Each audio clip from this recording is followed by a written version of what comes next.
This week, thousands of law enforcement officers have gathered in Washington to honor their fallen brothers and sisters in blue.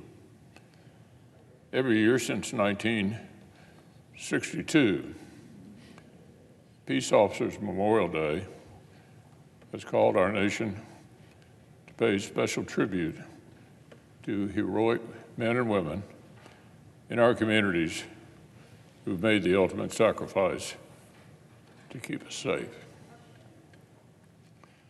Throughout Police Week, peace officers and families from around the country mourned loved ones and find shared strength. Today, we remind the families and comrades of these fallen heroes that a grateful nation has their backs. As always, I'm honored to welcome the Kentuckians who've traveled to Washington for this week's events. My staff continue to work closely with Kentucky law enforcement and to listen to their concerns. Like many in my home state, I'm thinking especially of the Kentuckians we lost in the line of duty this past year. Officer Logan Medlock of the London Police Department, who was fatally struck by a drunk driver while patrolling on duty. Sheriff's Chief Deputy Joseph Cash of Callaway County Sheriff's Department, who was shot and killed while interviewing a suspect. Captain Ralph Frazier and Officer Jacob Chaffins of the Prestonsburg Police Department, and Deputy William Petrie of the Floyd County Sheriff's Department, who were shot and killed in an ambush while attempting to serve a warrant.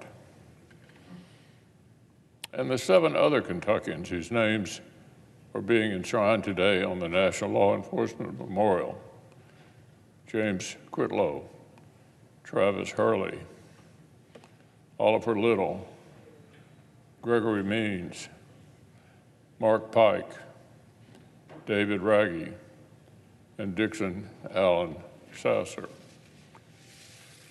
I also want to pay special tribute to Officer Nicholas Wilt, who was shot in the head while responding to last month's bank shooting in downtown Louisville. Officer Wilt was just 11 days out of the academy, but he never shied away from his duty, even in the face of imminent danger.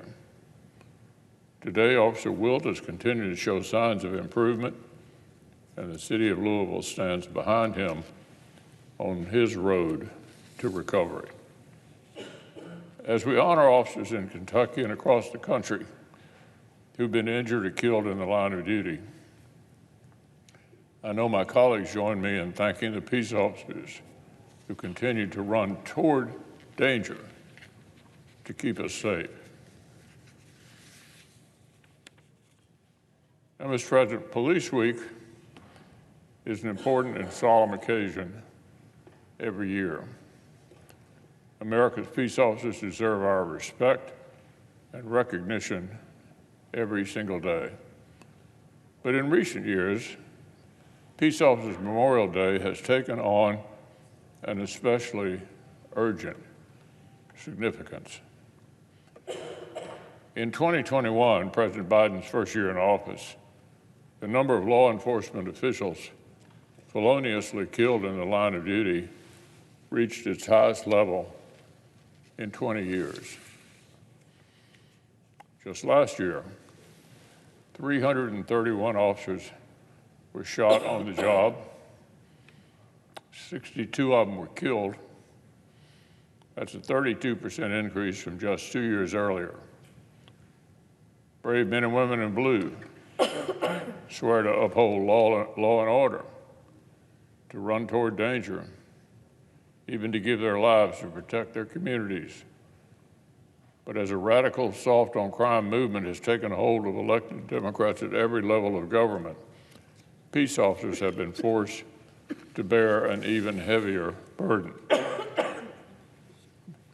Brave police officers have faced down an historic wave of violent crime from the front lines, even as defund the police radicalism forced them to do it with fewer resources and thinner ranks.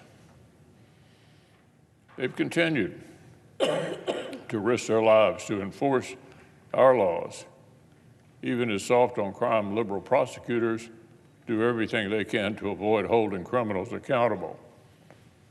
So this week, we honor men and women whose tough job is only getting tougher on Washington Democrats' watch.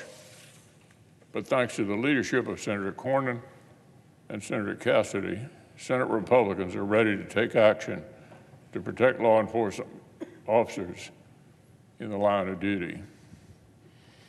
Our colleagues from Texas and Louisiana have introduced legislation to raise the stakes for criminals who resort to violence against police. Their bill would deliver new federal mandatory sentencing for killing a police officer, higher consequences for assault, and new separate penalties for fleeing such crimes across state lines. So as our nation observes Police Week, I'm proud to co-sponsor our colleagues' work and to continue to back the blue.